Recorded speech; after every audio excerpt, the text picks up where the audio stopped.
తెలంగాణ ముద్దుబిడ్డ, బహుభాషా కోవిదుడు, గొప్ప మేధావి, దేశంలోనే ఒక విద్యా వ్యవస్థలు కావచ్చు, న్యాయ వ్యవస్థలు కావచ్చు, అనేక మార్పులు తెచ్చి దేశానికి గొప్ప పేరు తెచ్చినటువంటి, అనేక సంస్కరణలు తెచ్చినటువంటి మహనీయుడు పివి నరసింహారావు గారు. వారిని కేసీఆర్ గారు మన తెలంగాణ బిడ్డ, ఇలా దేశాన్నే పరిపాలించినటువంటి గొప్ప వ్యక్తి, ఇలా జవహర్ నవోదయాలు కావచ్చు, సర్వేల్ స్కూల్స్ కావచ్చు, అనేక రంగాల్లో మరి భారతదేశంలో మార్పు తేవడానికి గొప్ప కారకుడైనటువంటి ఈ మహనీయుడిని మనం ప్రపంచ స్థాయిలో కూడా గుర్తింపు వచ్చేట్టు చేయాలని చెప్పి, దేశం మొత్తం గర్వపడేటట్టు చేయాలని చెప్పి, వారు పుట్టిన స్థలంలో కూడా టూరిజం ఆధ్వర్యంలో ఒక మ్యూజియం ఏర్పాటు చేయాలని చెప్పి, ఆ ప్రాంతాన్ని అత్యంత అద్భుతంగా చరిత్రలో నిలిచిపెట్ట చేయాలని చెప్పి కూడా మరి కోట్లాది రూపాయలు వెచ్చించి అక్కడ కూడా చేయడం జరిగింది.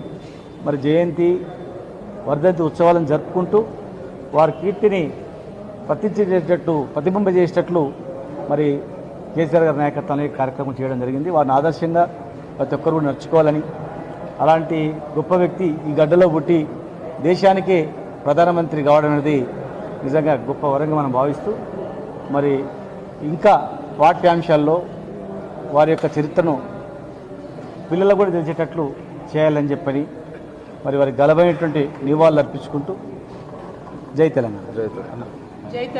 జై తెలంగాణ. తెలంగాణ రాష్ట్ర